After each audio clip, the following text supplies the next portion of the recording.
Have you ever caught yourself looking at someone else's life, their career, their perfect-looking family, their whole journey, and thought, why does my path feel so much harder? We've all been there. And honestly, it's exhausting. Today we're jumping into how Scripture gives us a practical roadmap to finding peace in a world obsessed with comparison.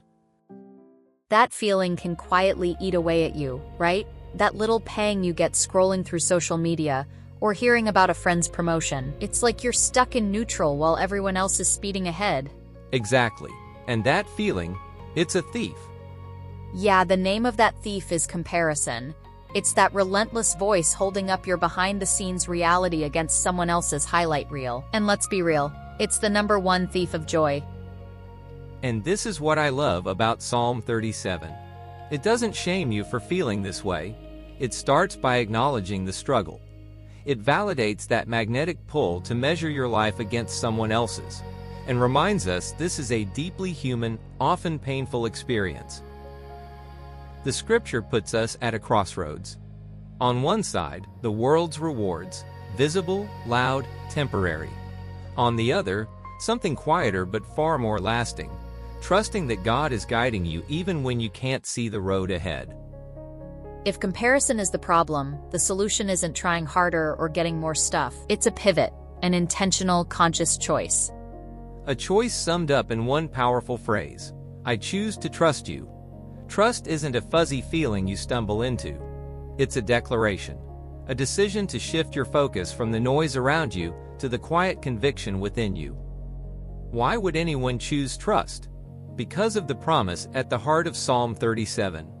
This isn't about ignoring your dreams. It's about reorienting them. When your joy is rooted in God, your truest desires begin to align with His purpose, and those are the desires He brings to life. Choosing to trust sounds amazing, but how do you actually do it when nothing is changing? So here's how it kind of unfolds. First, you get radically honest. You lay out all your hopes and desires right out in the open. Next, you make an intentional shift. You literally take your eyes off what everyone else has, and you focus on a track record of faithfulness.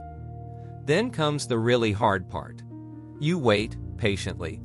Which is a huge act of strength, and what holds it all together, this core belief that your steps aren't just random, that you are actually being guided. Real trust isn't for the easy days.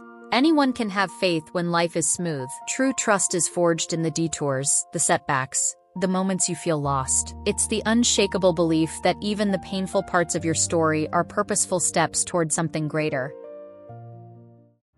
So after all this work, the choice, the patience, the trust through the hard times, where does this path actually lead?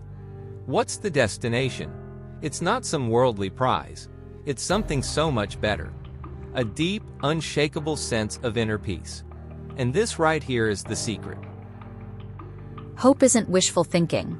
It's a radical shift of confidence, from temporary circumstances to eternal promises. That's what unlocks peace. And here's what that peace actually looks like. It's not just a quick moment of relief. It's a whole new state of being. It's the ability to truly dwell in peace, to rest in love. It's this deep internal security. It tells you no matter what storms come your way, your foundation is solid. You won't be abandoned. So we end where we began, with a choice. Not a one-time decision, but a daily one. Tomorrow morning, where will you place your hope? In the shifting sands of worldly success, or in the solid foundation of God's promises? You choose to trust, because the peace you're searching for really does hinge on that one simple answer.